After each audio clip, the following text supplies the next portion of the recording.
안녕하세요. 비욘디 가족 여러분. 정형외과 전문 이대영입니다. 요새는 날씨가 조금 좀 선선해진 것 같습니다. 이제 가을에 추석도 다가오고 확실히 가을이 시작되는 게 아닌가 그런 느낌 받고 있습니다. 여러분도 환절기 건강관리 더 주의하셨으면 하고요. 오늘은 여러분들께 협착증에 대해서 좀 더 이게 심도 있게 알아보는 내용을 시간을 갖도록 하겠습니다. 여러분, 제가 이거는 2년, 3년 전쯤에 비욘드에서 강의했던 내용 중에서 많은 걸 조금 가지고 왔고요. 그 중에서 일부를 새로운 내용을 조금 수정해서 여러분들께 말씀드리고자 합니다. 여러분들이 추간공 협착증과 감압술, 이번 강의의 제목입니다. 네, 여러분들이 협착증에서 아셔야 되는 것들은 다시 한번 정리를 해드리고자 합니다. 저는 전문가로서 여러분, 일반인들이 저는 좋은 전문가라는 거는 아는 게 많은 게 아니라 뭐가 더 중요하고 뭐가 덜 중요한지가 명확하게 정리되어 있는 사람이라고 생각을 합니다. 보통 우리 의과대학에서 의학을 공부하다 보면은 결국 방대한 내용의 책을 공부하고 학습하고 외우게 되지만 결국 의학은 도제식일 수밖에 없는 영역이 존재합니다. 그게 왜 그런 거냐면은요.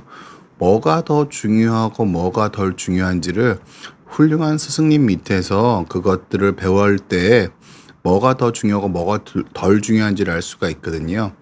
의대생으로서 의학을 공부하다 보면은 기계적으로 외우는 거를 하게 되고 뭐가 시험에 나오는지 중심으로 학습을 하게 되는데 실은 좋은 스승님 밑에서 세부 전공을 택하고 좋은 스승님 밑에서 배우다 보면은 뭐가 더 중요하고 뭐가 덜 중요한지를 선택하는 방법을 결국 배우게 되는 거거든요. 그런 과정에서 한 명의 좋은 임상 의사가 탄생하는 거라고 생각을 합니다.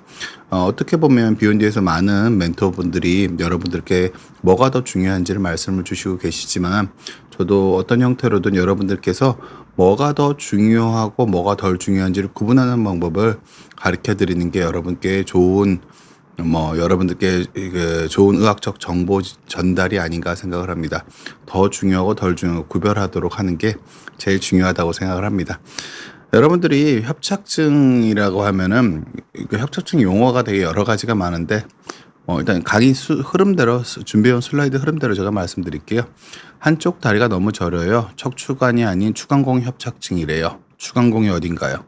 여러분들이 많은 분들 되게 쉽게 받는 어려움이실 거예요. 그러니까 협착증이면 협착증이지 척추관 협착증이란 말도 있고 척추 협착증이란 말도 있고 추간공 협착증이란 말도 있습니다. 협착이란 말은 좁아진 것 자체가 문제가 아니라 신경에 대한 협착이라는 뜻입니다. 신경이 눌렸다는 말로써 협착이란 말을 쓰는 거고요. 추간공 협착이라고 하면은 추간공에서 신경이 눌렸다는 뜻이거든요. 그럼 추간공이 어딘지를 먼저 알아야지 우리가 척추관이 어디고 척추는 어디고 척추관은 어디고 추간공이 어딘지를 아는 게 그 시발점이라고 보시면 좋을 것 같습니다. 알고 보면 어렵지 않습니다. 척추신경은 이렇게 머리랑 다 이어져 있는 모든 신경은 머리에서부터 나오는 겁니다. 우리가 인간이 브레인은 뇌라고 부르는 것들은 신경이잖아요. 그럼 그 신경들이 결국은 말초까지 다리까지 다 연결되어 있어서 신경이 연결되어 있어서 우리가 움직일 수 있는 거거든요. 그러면 이렇게 머리부터 밑으로 쭉 내려오는 거 우리 일반인들은 보통 사람들은 이게 머리가 연결돼 있다고 생각하지 않잖아요. 근데 머리가 실은 다리까지 다 연결돼 있는 게 그게 신경입니다. 그렇게 물론 중추신경이랑 말초신경의 특성이 다르긴 하지만 어찌됐든 신경이라는 면에선 같은 거고요. 머리에 있는 신경이 다리 끝까지 손발 끝까지 다 연결돼 있는 겁니다. 척추는 이런 식으로 뇌가 연결돼 있는 게 신경이라고 보시면 되고요.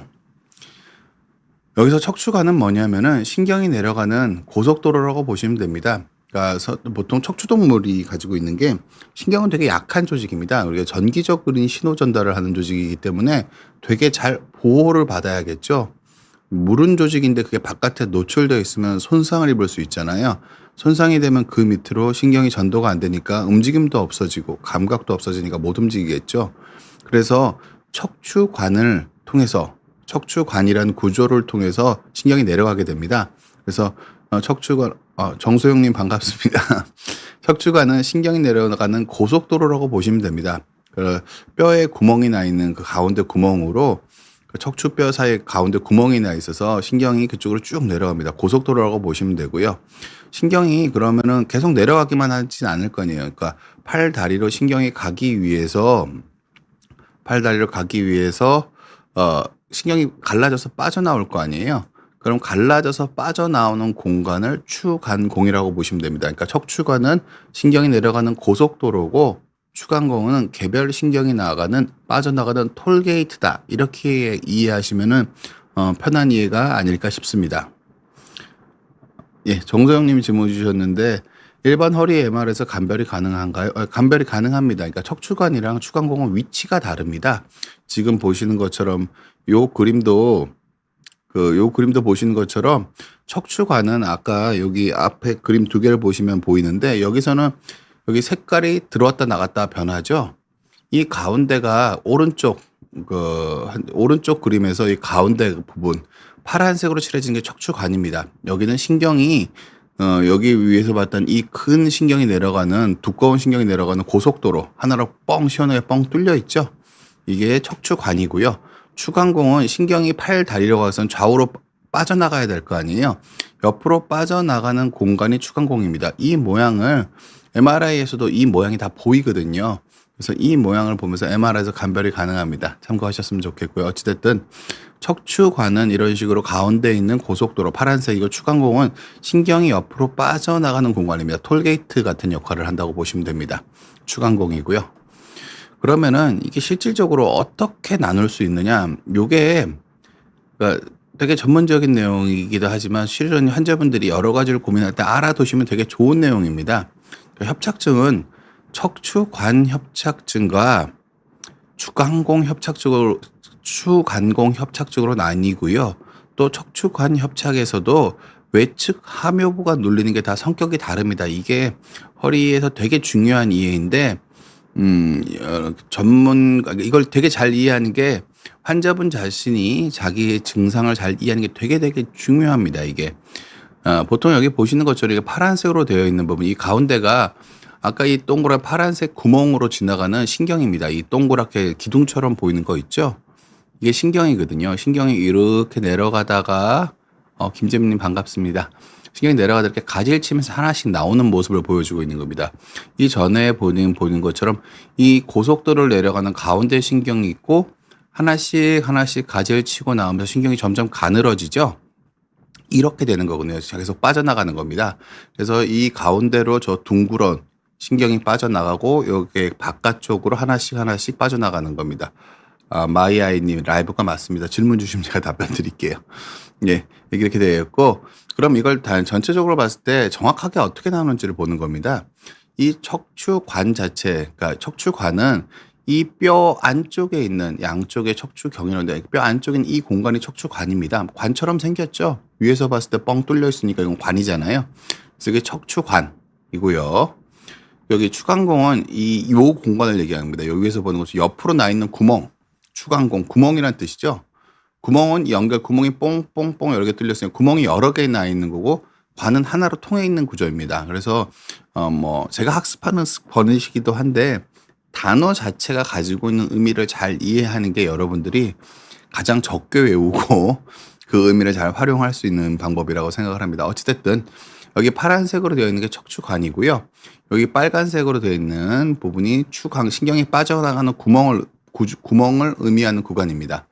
그리고 여기 외측 함요부라고 있는데 이게 되게 중요한 부분입니다. 왜냐하면은 척추관에서도 개별 신경이 나가는 걸 누를 수 있는 부위가 이 부분입니다. 그러니까 이게 왜 중요하냐면은요.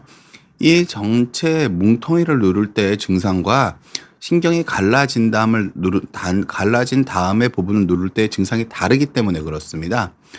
제가 좀 이따 설명을 드리겠지만 그러니까 다리 저리고 당기는 증상은 이 개별 신경이 갈라진 다음에 누를 때 생기는 증상이거든요. 즉 외측 함요부 이 부분이 눌리거나 추간공에서 눌렸을 때 한쪽 다리가 저리고 당기는 거고요. 전체적으로 협착증에서 제일 중요한 그러니까 중심성 협착, 이 가운데가 눌릴 때 증상은 이 다리가 저리고 당기는 거와 상대적으로 관계가 적습니다. 오히려 허리를 못 피는 형태로 증상이 나타나는 게 이 척추관 협착의 주된 부분이고요. 물론 척추관 협착이 되면서 대부분 디스크가 좀 늘어져 있는 걸 동반하는 경우가 많기 때문에 외측 하모부 협착의 요소를 동반한 경우가 많습니다. 하지만 근본적으로는 척추관 협착과 외측 하모부 협착과 추간공 협착이 이 모든 게 세 개가 좀 다른 성격을 가지고 있다고 봐야 되고요. 성격적으로는 이 척추관 협착과 협착이 중심성 협착이 다른 양상을 가지고 있고, 이 외측 하모부 협착과 추간공 협착은 비슷한 양상을 보입니다. 신경이 가지치고 난 다음에 눌리는 게 다리가 저리고 당기는 거랑 관련이 훨씬 더 깊습니다. 이게 되게 중요한 부분이고요. 그래서 척추 협착증은, 그러니까 원래는 그 스파이널 스테노시스 척추 협착증이라고 부르지, 척추관 협착증은 척추관 협착증과 같은 말이 아닙니다. 아까 말씀드리는 것처럼 척추관, 그러니까 중심성 협착이라고 부르는데, 일반 척추관 협착증은 일반적으로는 이 가운데가 눌리는, 이 가운데 부분이 눌리는 걸 좀 더 의미하는 바가 크고요. 그리고 추간공 협착증은 신경이 갈라지고 나온 다음 부위를 누르는 협착의 의미가 강합니다. 외측 하모부 협착은 실질적으로는 퇴행성 디스크를 의미하는 경우가 많습니다. 보통 허리 치료할 때 볼 때 디스크를 조금 절제하겠다고 하는데, 대부분 그건 디스크가 아니라 외측 하모부 협착이 있을 때 여기 신경이 갈라진 다음에 요 부분이 눌리는 건데, 비대칭적으로 늘어진 디스크가 있을 때 외측 하모부 협착이라고 부르는 경우가 많습니다. 그래서 요거는 이 세 가지가 다 다른 겁니다. 치료의 기본적인 전략과 그런 것들이 좀 차이가 있습니다, 기본적으로. 하지만 언제나 압도적으로 중요한 건 이 척추관 협착이 압도적으로 중요하고요. 상대적으로 이거 두 개는 덜 중요합니다. 상대적으로 이거 두 개는 덜 중요하다고 볼 수가 있습니다. 플라워 님이 질문 주셨네요. 50대 여자 환자분이신데 허리는 괜찮은데 오른쪽 종아리부터 바깥쪽까지 타는 듯한 통증이 있습니다. MRI 소견으로 추간공 협착이 나왔는데 약이랑 주사로 버텨도 될지 고민입니다. 제가 환자분한테 요거를 제가 설명을 드리도록 하겠습니다. 요 내용 기반으로 설명을 드릴 테니 요 내용 설명 기반으로 한번 들어보시고, 뭐 진료를 다시 한번 보시거나 진료 받던 내용을 생각해 보시면 이게 어떻게 맞아떨어지는 건지 알 수 있을 겁니다. 보통 대부분의 경우 환자분들이 의학을 이해할 때 가장 크게 잘못된 점은 뭐냐면요, 진단명이 있고 사람이 설계된 게 아닙니다. 사람의 어떤 몸의 형태를 진단명으로 나눠서 이해하는 거기 때문에 이 요소들이 중첩되어 있는 거고, 어떤 게 더 주된 건지가 중요한 거지, 이거는 이거고 저거는 저거라고 이해할 수가 없기 때문에 그렇습니다. 그거를 먼저, 그런 것들은, 그러니까 어떤 진단명이 뭐가 더 주된 요소인지를 파악하는 게 그 전문가분이랑 상의를 해서 얻는 거고요. 뭐가 어느 정도 더 주된 부분인지 설명을 잘 해주시는 게 보통 전문가분들입니다. 보통 그게 전문가들의 여러분들의 실력을 평가하시는 방법으로 생각하셔도 전 괜찮지 않을까 싶습니다. 일단 보면은 오른쪽 엉치부터 종아리 바깥쪽으로 타는 듯한 통증이 있다고 하셨습니다. 제가 아까 말씀드렸지만 척추관 협착, 가운데 중심성 협착은 여기가 눌린 건 양쪽이 비슷하게 아파야 됩니다. 여기가만 눌리는 게 아니라 한쪽 다리가 타는 듯한 통증이 있다고 그러시면은 신경이 갈라진 다음에 한쪽을 신경이 더 많이 압박을 하는 거예요. 그러면은 외측 하묘부 내지는 추간공 쪽에서 많이 눌리기 때문에 신경이 갈라진 다음에 통증이 있으신 거거든요. 그래서 한쪽 다리에만 통증이 있으신 거고요. 환자분이 말씀하신 것 중에서 타는 듯한 통증이 있다고 말씀드리잖아요. 그러면은 이 타는 듯한 느낌은 정상적인 감각을 조금 벗어난 겁니다. 그러니까 보통 저리고 당기고 아픈 거는 보통 정상적인 감각입니다. 근데 약간 타는 건 뜨거운 느낌을 좀 가지시는 거거든요. 근데 뜨거운 느낌, 차가운 느낌이 실제로 뜨거운 게 없고 실제로 차가운 게 없는데 뜨겁거나 차가움을 느끼는 건 감각신경이 변성이 일어난 겁니다. 그래서 어떤 형태로든 이상 감각이 나타나면 그건 초기 증상이 아니라 감각신경 손상이 누적되어 있는 형태의 증상일 가능성이 크시고, 보통 이런 식으로 이상 감각이 생겨버리시면 보통 우울감을 되게 많이 동반하고, 병 자체는 일시적으로 눌렸다, 그러니까 증상은 타는 듯한 느낌은 처음 생긴 걸 수 있지만 이 신경이 눌리면 매우 오래된 거일 가능성이 크기 때문에 만성이고 진행일 가능성이 크기 때문에 단순 통증 치료로는 만족스러운 결과를 얻기가 어렵습니다. 무슨 뜻이냐면은 타는 듯한 느낌은 없어도 저리고 땡긴 건 남을 가능성이 크다는 얘기를 하는 겁니다. 이건 후기 증상이고 만성에 해당하는 증상이기 때문에 그 전체적으로 그런 증상에 대해서는 그렇게 이해하실 필요가 있고요. 약이나 주사로 버텨도 될지 고민 중이라고 말씀드렸잖아요. 그러니까 약이나 주사는 그러니까 치료 방법을 선택하면서 제일 중요한 거는 내가 오늘 아프다고 내일 가서 수술하는 게 아니에요. 제일 중요한 거는 내 추세적으로 내 활동량이 줄어들고 추세적으로 내가 점점 더 우울해지고 추세적으로 내가 점점 더 노쇠해지는지를 봐서 이게 추세적인 변화라는 생각이 드시면은 구조적인 치료를 하실 필요가 있습니다. 왜 그런 거냐면은 한번 늙어버린 몸은 젊어지지가 않습니다. 제가 환자분들 맨날 치료하면서 제일 많이 느끼는 어려움은 환자분들은 안 아파지는 거랑 젊어지는 거랑 같다고 생각을 하세요. 근데 협착이나 신경계 통증은 대부분 연세 드신 분들 치료하는 이유가 뭐냐면은요. 신경이 오래 눌리고 그러다 보면 활동량이 떨어지고 몸에 힘이 없으면서 아픈 요소가 이미 같이 생겨져 있거든요. 그럼 환자분들은 아프고 나서 내 몸에 힘이 떨어졌기 때문에 안 아파지면 힘까지 돌아올 거라고 생각하시는 경우가 많으세요. 제가 말씀드리는 보통 일반적으로 가장 흔히 드는 예는 뭐냐면은요. 젊은 사람도 배에 힘 빼고 물 건들면은 아프잖아요. 협착이 없고 디스크가 없어도요. 그렇잖아요. 근데 똑같은 게 협착이 오래되고 이거를 통증 치료만 계속하고 활동량이 줄어들다 보면은 나의 일상생활이 젊은 사람이 내 몸을 움직이는 게 젊은 사람 기준에서는 배에 힘을 빼고 물건을 드는 거랑 같은 상태가 돼 버리세요. 그러니까 아파지는 거라고요. 그래서 환자분 같이 이게 만성이 되고 추세적인 변화가 있고 내 몸에 힘이 떨어지고 내가 점점 더 우울해지는 것 같으면은 지금 통증이 문제가 아니라 이 추세에 대해서 어떻게 할지를 생각해 보실 필요가 있습니다. 그래서 플라워님한테는 추세적인 변화가 있는지를 확인해 보라고 말씀드립니다. 오늘도 어르신 88 어르신이랑 대화했던 대화가 뭐였냐면은요. 협착을 오랫동안 방치하셔서 쓰는 걸 까먹으셨어요. 서서 버틸 힘이 없으십니다. 근데 수술 전보단 허리가 펴졌는데 수술하고 쓰려면은 제대로 쓰는 게 잘 안 되세요. 근데 그분한테 쓰는 거는 젊은 사람이 제가 턱걸이 하는 것보다 더 힘들 거예요. 그렇게 몸에 힘이 많이 빠져버리신 거라고요. 내가 그런 식으로 몸에 힘이 빠져버리고 내가 노쇠해지고 내가 쇠약해지는지를 잘 살펴보시는 게 중요합니다. 문제는 이게 실제로 플라워님 같은 이게 노쇠해지고 쇠약해지신 경우면은 그게 수술해서 통증이 줄어들더라도 그 힘 빠진 게 안 돌아오신다고요. 그걸 따로 노력하셔야 되는 부분이 되는 거거든요. 그래서 아픈 것 때문에 치료를 하는 게 아니라 내가 점점 더 쇠약해지고 내 몸에 힘이 빠지고 내 활동량이 줄어드는지를 보셔서 그런 게 3개월, 6개월, 1년 전보다 내가 더 심해지는 것 같으면은 적극적으로 구조적인 치료를 생각해 보실 필요가 있으시고요. 구조적인 치료를 생각할 때 제일 중요한 거는 유압술이 나쁜 치료는 아닌데 유압술은 일단 차포를 떼고 시작하는 거예요. 몸에 너무 부담이 크기 때문에 몸이 확 늙어버리는 걸 일단 깔고 시작하는 치료이기 때문에 최소 침습으로 가능한 감압으로 감압 중에서도 구조를 가장 적게 건드리는 형태에서 최소 침습 형태에서 치료 방법을 고민해 보시는 게 환자분한테 저는 현명하다고 판단하고 있습니다.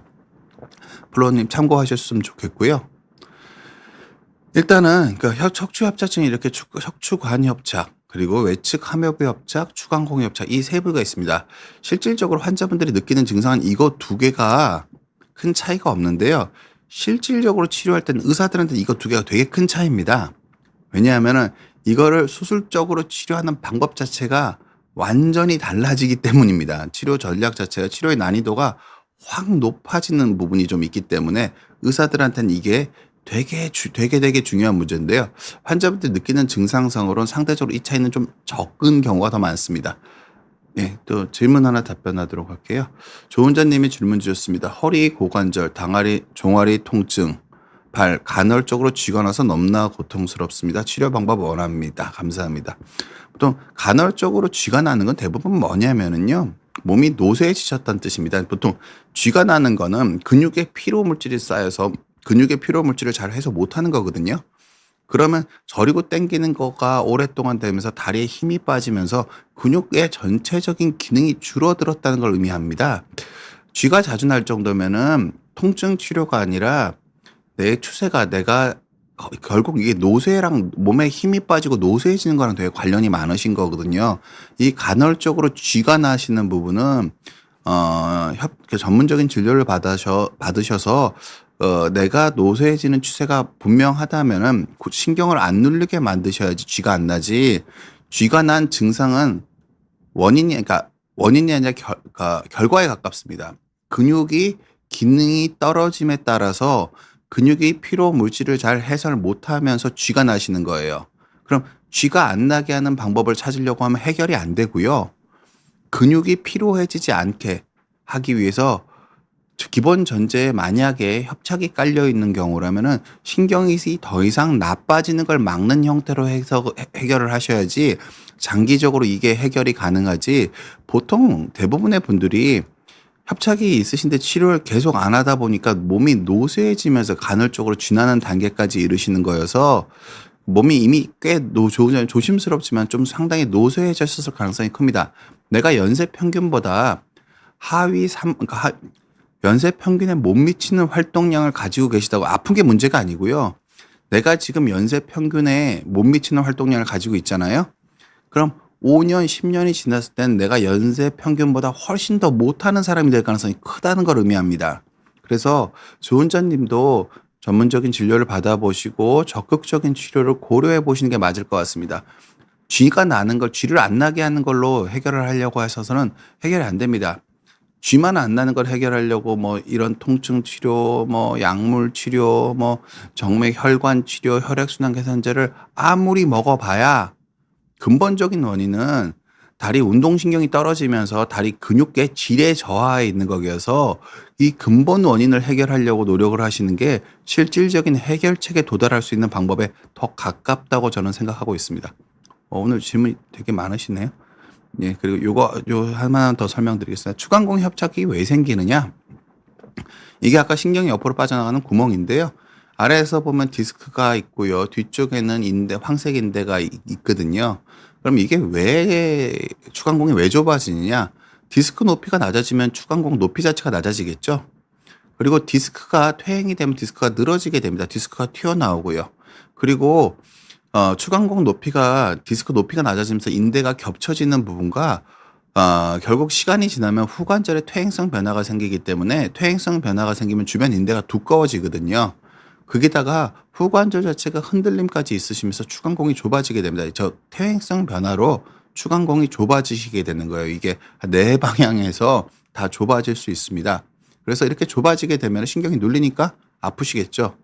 여러분한테 꼭 말씀드리고 싶습니다.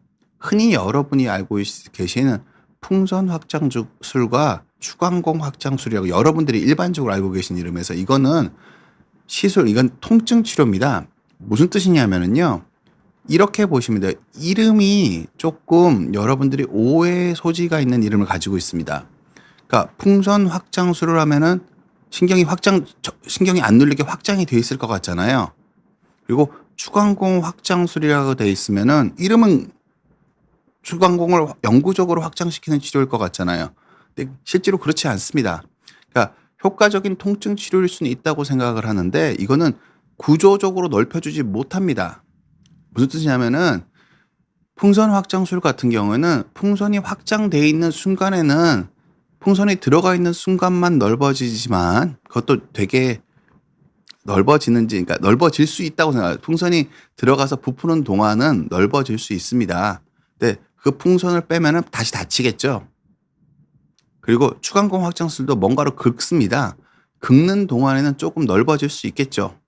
근데 긁은 걸 빼고 나면 다시 닫힙니다. 무슨 뜻이냐면은 실질적으로 이걸 넓히는 걸 제가 감압술 형태로 하거든요. 실질적으로 이걸 넓히면은 조직을 떼내야 되거든요. 아까 말씀드린 추간공이 좁아지는 건 디스크가 늘어지고 인대가 두꺼워지고 뼈가 낮아진 건데 실질적으로 우리가 할 수 있는 건 늘어진 디스크와 인대를 제거해야만 넓어집니다. 구조적으로. 그럼 디스크를 떼내고 인대를 제거하지 않는데 풍선으로 이거 넣었다 뺀다고 디스크랑 인대가 늘어져서 신경이 눌리는데 넓어질까요? 넓어질 수가 없습니다. 뭔가를 긁어낸다고 해서 긁는 동안은 넓어질 수 있겠죠. 근데 이 디스크를 실제로 잘라서 떼내야 되고요. 이 인대도 실제로 잘라서 떼내지 않으면은 넓어진 상태가 유지가 안 되겠죠. 디스크가 늘어지고 인대가 튀어나와서 아픈 건데 인대를 제거를 안 하고 디스크를 제거 안 했는데 어떻게 넓어져 있겠어요. 확장돼 있는 풍선이 들어가 있는 순간은 넓어지겠죠. 긁는 순간은 기구를 넣어서 누르니까 조금 넓어지겠죠. 근데 그거 빼면 다시 닫힙니다. 이렇게 이해하시면 되고요. 실질적으로 이거를 디스크를 떼내고 인대를 떼내면은요. 피가 납니다. 피가 나기 때문에 당일 퇴원은 불가능해요. 수술 자체가 내부적인 출혈이 있기 때문에 최소 하루 정도는 좀 안정을 취해서 피가 안 나올 수 있는 상태를 만들어야 집에 보내드릴 수가 있거든요. 그리고 보통 이런 식으로 대부분의 기관에서 그러니까 그냥 이렇게 이해하시면 됩니다.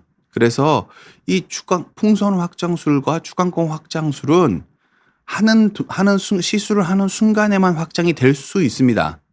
그것도 충분한 확장인지는 좀 알기가 어렵습니다. 왜냐하면은 이 디스크도 누르고 인대도 누르고 뼈도 좁아져 있는데 디스크를 풍선으로 확장해서 얼만큼 밀 수 있는지 인대가 꽤 딱딱하거든요. 저 그거 맨날 떼내는 사람이기 때문에 그걸 밀어서 이걸 얼만큼 줄일 수 있는지 실은 거의 불가능합니다. 이거 그냥 이 사이 신경을 좀 더 눌러서 약간 공간을 약간 만드는 아주 약간의 넓이의 확장이 있을 뿐이지 그렇게 많이 늘어나지 않은 풍선 확장도 그렇고 긁어도 그렇고요. 많이 안 넓어집니다. 그래서 실질적으로 여러분들께서 안 넓어지는 치료라고 이해하시는 게 맞습니다. 그냥 통증 치료입니다. 통증 치료로서 뭐 보통 일반적으로 좀 좁아진 곳에 염증을 좀 긁어낸다거나 약물 전달의 효율을 높이는 취미로서는 전 의미가 있다고 생각을 하는데 일반인들 저는 의미를 알고 있기 때문에 이게 무슨 의미인지 아는데 환자분들이 이 확장이라는 말에 너무 마음을 쓰셔가지고 이걸 한번 확장이 돼 있다고 생각하시는 분들이 많거든요. 확장이 돼 있지 않습니다. 절대로. 그래서 통증 치료라고 생각을 하셨으면 좋겠습니다. 이거는. 실제적으로 감암은 이 디스크를 여기 튀어나온 거 잘라내야 넓어질 거 아니에요. 높이가 낮아진 걸 높이는 식으로 하는 게 아까 말씀드린 거 여기 원인 중에 4가지가 있죠. 디스크 높이가 낮아진 거랑 후관절이 흔들림을 교정해서 추간공을 넓히는 게 유압술입니다. 디스크 자체를 긁어내고 높이를 높여버리면은 디스크 높이 낮아짐이 이 추간공 협착의 원인이라고 말씀드렸잖아요. 이 디스크 높이의 낮아짐을 해결해버리기 때문에 추간공이 감압이 되는 거지 보통은 추간공 자체에 대한 감압을 정교하게 하는 치료가 이렇게 매우 어렵습니다. 매우 어렵습니다. 그래서 유압으로 하면 추간공 협착이 해결된 이유는 뭐냐면은요. 디스크의 높이가 높아지기 때문에 이 공간 자체가 전체적으로 넓어지기 때문에 이 인대를 실은 제거하지 않더라도 이 높이 높아짐만으로도 이게 어느 정도 커버가 되는 부분이 있습니다. 그래서 유압으로 치료하는 경우가 많은 겁니다. 추간공 협착증을 유압으로 치료하는 이유는 요거랑 요거를 정교하게 제거하는 게 기술적으로 매우 어렵습니다. 그래서 디스크를 유압으로 치료될 수 있는 이유는 이 디스크 높이가 낮아짐을 해결해 주기 때문에 이게 넓어지기 때문에 추간공 협착을 유압으로 해결할 수 있는 겁니다. 이렇게 이해하시면 되고요. 실질적으로는 뭐 유압도 좋은 해결책인데 유압만이 해결책이 아닙니다. 보통은 점점 고령화 사회가 되고 유압이라는 게 어떻게 보면 몸에 부담이 크기 때문에 차포를 떼고 시작하는 거거든요. 몸을 왕창 늙게 하는 거를 치료를 하는 전제를 깔고 하는 겁니다. 전신 마취하고 수혈하고 근육을 가르고 나사못을 박는 것 자체가 필요하면 해야 되는 건 맞는데 꼭 필요하지 않으면은 당연히 신경이 눌려서 아픈 거면 신경을 안 눌리게 할 수 있는 방법을 먼저 찾아보는 게 맞잖아요.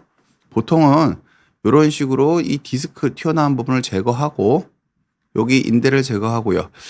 요거는 제가 옛날에 강의한 건데 이 뼈도 저는 요새는 안 건드립니다. 여기 인대만 제거하고 디스크만 제거하는 식으로 하는 게 감압이고요.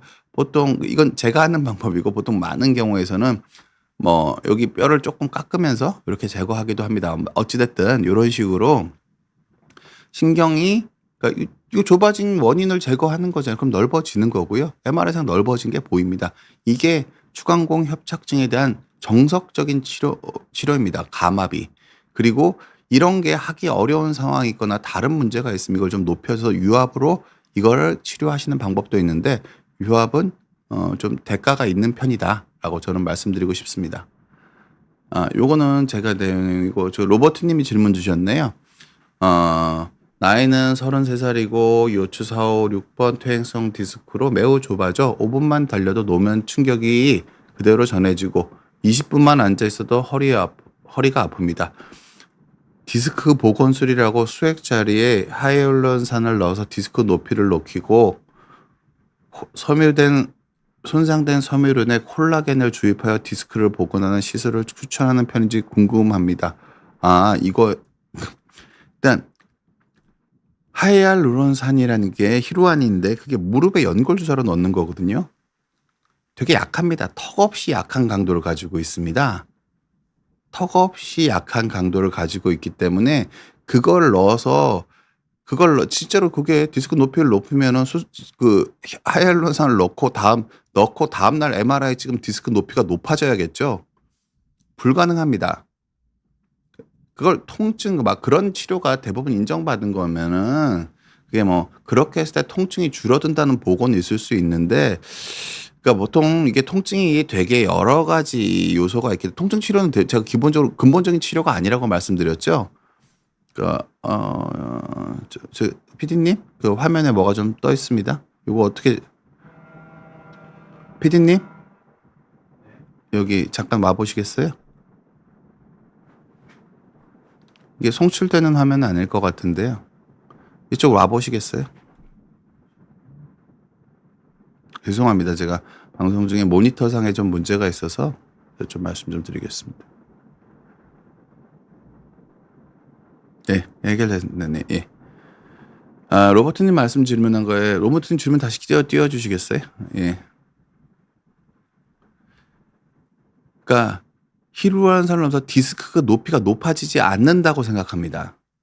왜냐하면은 그게 체중을 척추뼈가 받잖아요. 체중을 척추뼈가 받는데 그 안에 액체 성분을 넣어서 체중을 견딜 만한 압력을 견딜 만하게 강력한 거를 넣을 수 있는 방법은 없습니다. 히루안산은 그 강도에 턱없이 못 미치는 치료이기 때문에 디스크 높이가 높아지지 않는다고 아주 높은 확률로 말씀드리고요.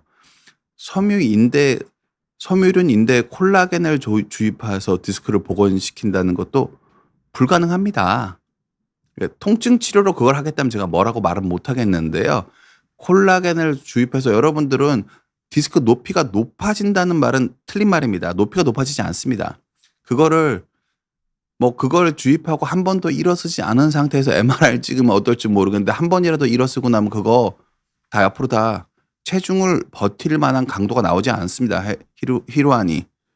섬유륜에 콜라겐을 넣어가지고 섬유륜이 얼마나 딱딱한 조직인데 그 콜라겐 주사를, 그러니까 이게 성공하려면은요, 어깨도 그냥 주사만 놓으면 하나도 안 아파져요. 또 모든 인대 손상, 그러니까 그러니까 인대 복원 치료가 모든 인대에 다 성공을 한다고 해도 섬유륜 강화에는 성공하기 어려울 겁니다. 왜냐하면 섬유륜이 가장 강한 힘을 받습니다. 보통은. 그래서 그러니까 통증이 줄어들어서 디스크가 복원된다는 말은 완벽하게 불가능한 말이다. 제가 좀 단전적인 표현을 잘 안 쓰는 편인데 이게 제가 알고 있는 해부학적 지식 상식에 매우 부합하지 않기 때문에 그렇습니다. 제가 통증이 그런 기전으로 돼 있고 통증 완화를 기대할 수 있다라고 설명하면은 그거는 제가 뭐 그럴 수도 있지 않을까. 통증 완화니까 통증 되게 주관적인 거거든요. 근데 디스크가 복원된다. 디스크 높이가 높아진다. 이거는 저는 아니라고 생각합니다. 그래서 여러분께서 그냥 통증 치료라고 생각하고 선생님 말씀이 옳다고 생각하시면 치료 받아보셔도 좋은데요.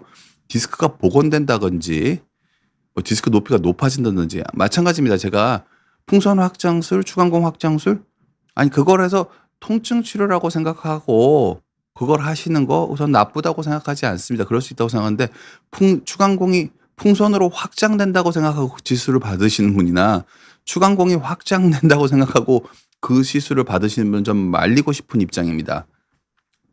그렇게 이해해 주셨으면 좋겠습니다. 예. 그리고 그게 보통은 그게 통증 완화에 기전적으로 얼만큼 효과가 있을지도 조금 물음표가 뜨는 바는 있습니다. 예. 예 그렇게 이해해 주셨으면 좋겠고요. 제가 결국 아까 말씀드린 원래 기존에서는 기존에 최소 침습 감압술 이게 보통 그러니까 내시경으로 하는 최소 침습 감압술 대부분 원래는 여기 이만큼 뼈를 치고 하거든요. 열어서 감압을 하거나 내시경으로 감압을 대부분 이 뼈를 다 자르는 식으로 하는 경우가 대부분이고요. 요새는 제가 요 면만 살짝 다듬거나 아예 안 건드리는 형태로 감압하는 거를 제가 올해 저명한 국제학술지에 제가 보고한 바가 있습니다. 그래서 여기 보면은 골절제 없는 추간공 감압술이라고 되어 있거든요. 양방향 내시경을 이용한 골절제 없는 그러니까 후관절에 대한 절주 여기가 후관절이거든요. 요 위쪽 부분이 요 위쪽 여기가 후관절에 대한 골절제 없는 감압술을 제가 기술 수술 테크닉에 대해서 보고를 한 적이 있고요. 그래서 어찌 됐든 이런 식으로 뼈를 안 건드리고도 감압하는 게 가능합니다. 그래서 여러분들이 어떤 치료나 어떤 이름이 붙어 있으면 다 동일할 거라고 생각하지 마시고 여러 선생님들 의견을 좀 들어보시고 치료 방향성을 결정하시는 걸 추천드리도록 할게요. 또 다른 분 질문 하나 더 받아보도록 하겠습니다. 네. 이수옥 님이 질문 주셨네요. 허리가 아프면 발끝이 저리는 경우도 있나요? 발 앞쪽 감각이 둔하거든요. 예. 보통은 있습니다. 감각이 둔하다는 건 감각신경 손상을 의미합니다. 보통은. 그러니까 저리고 땡기고 아픈 거는 정상인데 이게 뭐랑 똑같은 거냐면요. 우리가 피부를 꼬집으면 처음엔 꼬집힌 데가 많이 아프다 시간이 지나면 꼬집힌 데가 무감각해지죠. 그런 종류의 감각신경의 손상을 의미하는 거라고 보시면 됩니다. 그런데 이게 꼭 신경을 누르지 않은 경우에도 신경을 누르지 않아도 오늘도 제가 30대 초반 여성분이셨는데 이상 감각을 호소하시더라고요. 근데 꼭 신경을 누르지 않고도 생기는 경우가 있기는 있으세요. 소수이지만 있긴 있는데 보통 이게 신경이 눌리면서 감각신경이 둔해진 건 거의 무조건 진행하거든요. 그러니까 신경이 눌리면서 감각 둔한 게 있으신 분들은 구조적인 치료를 생각해 보실 필요가 있습니다. 왜냐하면은 감각신경이 망가지고 지금은 그러니까 이런 분들 중에 많은 분들이 자기는 잘 못 느끼지만 이미 발에 힘이 떨어지기 시작한 경우가 많으시고요. 이런 것들이 되게 우울감을 많이 동반하기 때문에 연세가 드신 분들 같은 경우는 몸이 노쇠해지는 경우가 많으시거든요. 그래서 둔한 거는 초기 증상이 아니라 후기 증상입니다. 근데 이 환자분들이 이게 왜 방치가 되냐면은 통증은 별로 아플 때는 이걸 잘 모르다가 좀 통증이 줄어들면 이걸 더 심하게 느끼시는 경우가 많거든요. 그럼 난 아프진 않으니까 괜찮은데 이상하게 감각이 둔하다고 생각하시는데 그게 추세적으로 몸이 좀 늙어가는 과정인 경우가 많으세요. 그래서 이수홍 님도 내가 3개월 전, 6개월 전, 1년 전보다 보행 패턴이 나빠지시고 허리가 점점 더 숙여지시고 보폭이 좁아지고 활동량이 줄어드는 개미가 있으시다면은 이게 추세적인 거일 수가 있고 협착에 의한 신경이 눌려서 그런 경우일 수도 있으시니까 그런 건 전문적인 진료를 받아서 어떻게 치료하는 게 좋을지 한번 상담 받아보시는 건 나쁘지 않을 것 같습니다. 박영철님 질문도 하나 더 받아보도록 하겠습니다. 택배 물류일 하시는데 상자 들다가 허리가 삐끗한 이유로 왼쪽 엄지발가락 쪽에 힘이 잘 안 들어갑니다. 힘 자체가 약해진 느낌이 들어 신경근 증상 같다고 하는데 어떻게 하면 좋아질까요? 수술이 필요한지요? 일단은 환자분 신경근 증상 정확하게 아까 제가 말씀드린 외측 함요부랑 추간공에서 눌리는데 보통 추간공보다 외측 함요부가 훨씬 더 흔하긴 흔합니다. 그러니까 이게 결국 다리 쪽으로 내려가는 신경이 눌려서 운동신경까지 영향을 받은 거일 가능성이 있습니다. 그런데 힘 자체가 약간 약해진 느낌이 들면 운동신경 손상일 가능성이 있기 때문에 지금 아파서 치료하라는 게 아니라 더 떨어질 가능성이 크세요. 더 떨어질 가능성이 크시기 때문에 치료를 좀 생각해 보시는 게 좋고요. 근데 조금 그 치료가 급한 건 아니세요. 왜냐하면은 이게 아파서 안 들어가는 거랑 힘이 빠진 거랑 잘 구별 못 하시는 경우가 많으세요. 실질적으로 초기에 약간의 힘이 빠졌을 때 힘 빠지는 걸 아시는 분이 많지가 않습니다. 그럼 박영철님 같은 경우에 좀 걱정되는 점은 힘 자체가 약해진 힘이 든다 그러면 통증은 많이 줄어들었음에도 힘이 떨어지신 거거든요. 그럼 근본적인 구조적인 치료를 좀 생각을 하시는 게 좋을 가능성이 크시고요. 왜 그러냐면은 이미 통증이 상당히 줄어든 상태에서 힘 떨어진 느낌 나는 건 운동신경 손상이어서 원상 회복은 이미 어려운 상태에 가셨을 가능성이 크고, 많은 경우 운동신경 손상이 있으면 감각신경 손상이 이미 와 있는 거고요. 그리고 특히 허리를 자꾸 삐시는 이유가 연세 드시면 자꾸 허리를 잘 삐거든요. 어르신들이 부주의해서 그런 게 아니라 그 보통 대부분의 경우 함요부 협착이 더 많습니다. 함요부 협착이 있으면서, 그러니까 중심성 협착과 함요부 협착이 같이 있으면서 코에 힘이 떨어져서 허리가 잘 삐는 상황이 이미 되어 계신 경우가 대부분이세요. 그런 와중에서 계속 뭐 힘든 일을 하시니까, 그리고 신경이 더 눌리게 되니까 운동신경, 감각신경이 좀 더 손상이, 그러니까 손상이 심화가 되시는 가능성이 크거든요. 제가 어르신들한테 꼭 말씀드리고 싶은 거는, 환자분들이 제일 두려워하시는, 내가 일을 해야 되는데 내가 치료를 하고 나면 일을 못 하니까 이걸 자꾸 뒤로 미루시는 경우가 많은데, 뭐 100%는 아니겠지만 대부분의 경우 최소 침수에 가깝게 치료를 하시고 재활을 잘 하시면은 한두 달 안에 대부분 원래 하시던 일이 다 복귀가 가능하세요. 높은 수준으로 원래보다 더 나쁘지 않아요. 3개월, 6개월 지나면 원래보다 훨씬 더 잘하는 게 가능하신 경우가 꽤 많거든요. 근데 이걸 뒤로 너무너무 미루어서 몸에 힘이 다 빠진 다음에 치료하시면은, 치료를 아무리 잘해도 그 일에 다시 복귀 못 하시는 경우가 많으세요. 그래서 선생님께서는 이게 내가 조금 불편한 지가 오래되셨다면은 요걸 한번 진료를 받아보시고, 그러니까 저는, 그러니까 지금 우리나라가 너무 고령화 사회고, 제 개인적으로는 아주 그러니까 복지 제도가 충분하다고 생각하지 않기 때문에 내가 오랫동안 일할 수 있는 게 최고의 복지라고 생각을 하거든요. 그럼 내가, 이런 말씀 드리면 죄송하지만 제가 뭐 실질적으로 진료실에 드리는 말씀입니다. 70대 초반까지도 좀 일을 할 수 있어야 되거든요. 70대 초반까지 내가 일을 하려면은 뒤로 미루는 형태로 관리해서는, 원래 협착은 한 번 생기면 무조건 진행을 해요. 그걸 진행 안 하게 만드는 거는 폭포수가 거꾸로 올라가길 바라는 거랑 똑같은 거거든요. 그럼 내가 이게 진행했을 때 내가 70대 초반까지 일을 할 수 있을 것 같으면 좀 뒤로 미루셔도 되는데, 그게 안 될 것 같으면은 조금 지금 현재 조금 여러 가지 상황이 좀 어려우시더라도 정리하고 치료를 해서 오랫동안 일할 수 있는 기회를 얻으시는 게, 그럴 가능성을 가지시는 게, 저는 뭐 저 말고도 다른 선생님들 많이 훌륭하시니까 그 가능성을 많이 높일 거라고 생각합니다. 근데 이거를 옛날에 유압술 위주로 치료하듯이 못 걸을 때까지 참았다 치료를 하시면 다시는 복귀 못 합니다. 선생님. 그래서 그런 부분 같은 경우에는 전문적인 진료 좀 받아보셨으면 합니다. 가능하면 최소 침습으로 하는 전문적인 진료를 받아보시는 게 선생님한테 필요하지 않을까. 박영철님께 그렇게 제가 설명드리도록 할게요. 제가 슬라이드 부탁드리겠습니다. 여러분들이 잘 모르는 게, 추간공이 좁아져 있으면 유압해야 된다 설명 들으신 분들이 너무 많고요. 척추관도 좁아져 있고 추간공도 좁아져 있으니까 유압해야 된다 설명 들은 분도 너무 많고요. 허리뼈가 어긋나 있으니까 유압술을 해야 된다고 설명 듣는 경우도 너무 많으세요. 근데 그 말이 꼭 틀린 게 아닌데, 그 말만 존재하는 건 아닙니다. 제가 좀 예를 좀 보여드리도록 할게요.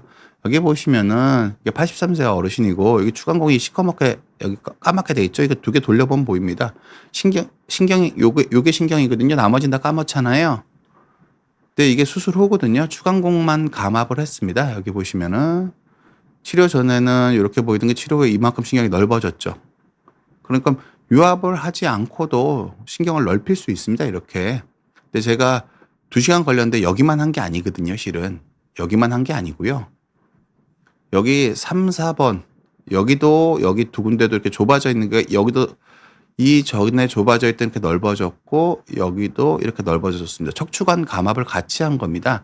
척추관이랑 추간공 감압을 같이 하고 2시간, 지금은 이거 옛날에 한 거, 지금 요거보다 좀 더 빨리 하는 것 같습니다. 평균적으로. 그러니까 하반신 마취의 내시경으로 2시간 정도면은 추간공 한 군데랑 척추관 두 군데도 이렇게 감압하는 게 가능합니다. 저 말고도 다른 선생님들 이렇게 하시는 분들 여러분들께서 많지는 않으실 수도 있지만 찾아보시면 전 있을 거라고 생각을 하고요. 이런 식으로 이걸 넓혀줄 수가 있습니다. 기본적으로. 그럼 유압을 하지 않고 차포를 떼고 시작하지 않고 감압을 통해서 환자분들이 일상을 회복하실 가능성이 많고요. 특히 이렇게 연세가 높으신 분들은 이렇게 협착이 있으면 대학병원 가시면은 이게 되게 부정적인 설명을 많이 들으세요. 연세가 높아서 수술을 그러니까 하고 싶으면 수술을 하라 그러는데 너무 위험하다는 얘기를 같이 하시면서 하고 싶으면 수술을 하라고 그러시는 경우가 많거든요. 근데 그게 맞습니다. 그러니까 최소 2마디 유압을 하셔야 되는데 83세 어르신을 의사도 하고 싶으면 하라 그러고 위험성을 다 설명할 수밖에 없거든요. 유압술 위주로 치료하려면 그렇게 할 수밖에 없습니다. 권하지를 못해요. 권하지를 못합니다. 리스크를 연세 높으신 분들은 그 리스크가 분명히 있기 때문에. 그래서 이런 분들도 비교적 몸에 좀 부담이 적게 부담이 없다는 말씀을 드리는 건 아니고요. 상대적으로 부담이 적게 충분히 치료 가능하세요. 여기 보면 3-4 번도 이렇게 넓어졌죠. 좁아진 게 이렇게 넓어졌고요. 여기도 4-5 번도 좁아진 게 넓어졌습니다. 이런 식으로 치료가 가능한 부분이 있으니까 그러니까 보통 이게 여러분들은 그러니까 의학은 모든 사람한테 모든 곳에서 같은 치료가 될 거라고 생각하시는 경우가 많으세요. 보통 근데 의학적 진실은 그러니까 특히 척추 수술 테크닉에서는 한 가지만이 옳은 건 아니고 여러 가지 사실이 존재하고 여러 가지 치료 방법이 존재할 수 있으니까 여러분께서 좀 다양한 사람들의 의견을 들어보시고 치료를 결정하셨으면 합니다. 이게 왜 그런 거냐면은요. 내과에서는 어떤 한 가지 치료가 일정받으면 글로벌하게 전 세계에서 그걸 똑같이 하거든요. 근데 수술 쪽 특히 척추 수술 분야는 전혀 그렇지 않습니다. 그러니까 어떻게 되어 있냐면은 의사들이 그러니까 내가 잘할 수 있는 치료가 좋은 치료다라고 의사들이 교육을 받습니다, 실은. 이게 틀린 말이 아닌 게 무슨 뜻이냐면 어떤 치료가 좋은 것 같다고도 내 손이 안 움직여서 그걸 하다가 문제가 생기면 그 의사 책임이잖아요. 내가 익숙하지 않아서 어떤 치료가 더 좋을 가능성이 있다는 건 속으로 인정을 하더라도 만약에 내 손이 안 움직이면 그 치료를 권하면 안 됩니다. 그게 비윤리적인 거기도 하고 의사가 책임을 지기 때문에 그렇습니다. 기본적으로. 그래서 다양한 여러 가지 치료 방법이 있을 수 있으니까 너무 한 선생님 말씀이 듣고 이게 모든 사람에 갔을 때 이런 설명을 들을 거라고 생각하지 않으셨으면 합니다. 그래서 여러 가지 치료 선택이 있다는 걸 알려드리고 싶습니다. 그래서 추간공 협착증에 대해서는 요렇게 이해하셨으면 합니다. 그러니까 남은 시간 한두 분 질문 더 답변 드릴 수 있을 것 같습니다. 카자니 님이 질문 주셨나요? 밤에 누우면 다리가 저려 수면이 깨요. 누워있을 때 심해지는 건 추간공 문제일 수가 맞는지요? 보통 밤에 더 불편하신 건 감각신경 손상입니다. 제가 말씀드렸지만 통증이라는 거는 우리 인간이 진화할 때 왜 어떻게 생긴 거냐면은요. 조직이 망가지니까 통증이란 걸 일으켜서 조직이 망가지지 않게 하는 겁니다. 근데 누워있을 때는 조직이 뭔가 움직이는 게 별로 없잖아요.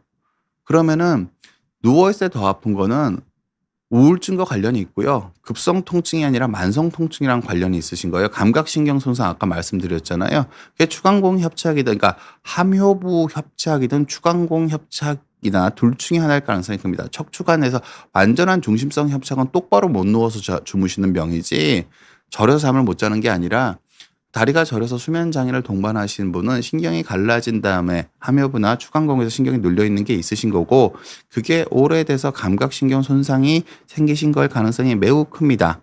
그거 자체가 별로 문제가 안 되는데 연세 드신 분들이 이런 증상이 있으면은 노화가 촉진됩니다. 우울해지고 노화가 촉진되고 활동량이 줄어들어서 전반적인 노화를 촉진하는 부분이 있기 때문에 수면이 깨실 정도면 일단 약물 치료, 주사 치료 먼저 해보시고 그래서 대부분 충분치 않은 경우가 대부분이시어서 그런 경우라면 통증을 줄이는 것보다 추세적으로 내가 신경이 눌려서 이게 더 나빠질 상황에 있는 건지 아닌 건지를 확인해 보실 필요가 있습니다. 보통은 제가 한점 자주 드리는 말 몸이 안 늙어야 안 아프지 안 아파야 안 늙는 게 아니거든요. 그래서 카자님도 한번 진료 한번 받아보셨으면 하고요. MK님이 질문 주셨네요. 90세 어머님이 수술을 못 하실 정도로 약하게 되나요? 여기저기가 아프신 데도 많고 어떤 치료가 좋을까요? 보통은 그러니까 정말 그러니까 연세 때문에 못하지는 않습니다. 제가 올해 중순에 95세 다부동 전투에 참여하셨던 어르신을 하반신 마취로 3마디를 감압을 했습니다. 제가 일하는 병원에 중환자실 없습니다. 그런데 그러니까 위험이 없는 건 아니지만 허리 때문에 활동량이 줄어들어서 점점 더 수명이 깎이는 것보단 치료를 하시고 똑바로 쓰는 거를 하시면서 하셔야지 체력이 유지가 됩니다. 활동량이 유지가 안 되면은 힘드시거든요. 그래서 그러니까 연세가 너무 높으셔서 환자분은 연세가 너무 높으시니까 저는 그런 분들을 꽤 치료하는 경우 90세 넘은 치료한 경험이 실은 많습니다. 그래서 여기저기 아프신 거는 몸에 힘이 없으니까 여러 군데가 여기저기가 아프신 거예요. 그러니까 몸이 어르신들이 잘 구별하는 게 네, 몸이 힘이 없어서 못 걷다는 어르신들 없습니다. 아파서 못 움직인다 그러시거든요. 대부분 이게 몸이 노쇠해지면서 몸에 힘이 없어지신 거여서 뭐 어느 정도 좀 거동이 약간이라도 희망이 있으신 분이시면은 저는 감압을 하고 재활을 통해서 몸에 힘을 좀 길러 보시라고 말씀드리고 싶습니다. 그래서 몸이 힘이 길러지셔야지 여기저기 아픈 게 해결이 되지 통증 치료로 아픈 걸 해결할 수가 없습니다. 제가 그렇게 말씀드리고 싶네요. 괜찮으시면 도령령님 질문에 답변 드리겠습니다. 어머니가 70대이십니다. 보폭이 짧으시고 허리가 굽은 상태로 걸으십니다. 전방전이증의 추간공 협착이라고 동반이라고 하는데 수술 후 자세 교정이 되는 것도 기대해도 될까요? 어머니가 궁금해하시네요. 감사합니다. 알려주세요. 보통은 제가 제일 많이 하는 질문입니다. 그러니까 전방전이 때문에 그러니까 보통은 전방전이의 추간공 협착 동반도 허리뼈 자체가 많이 아픈 특수한 경우가 아니시면 대부분 전방전이도 감압으로 해결이 가능하고요. 추간공도 감압으로 해결이 가능하고요. 방금 보여드린 예처럼 척추관 협착이 있으면서 추간공 협착이 동시에 있는 것도 감압이 가능합니다. 그러니까 허리뼈가 정말 아프신 분은 유압을 하시는 게 맞는데요.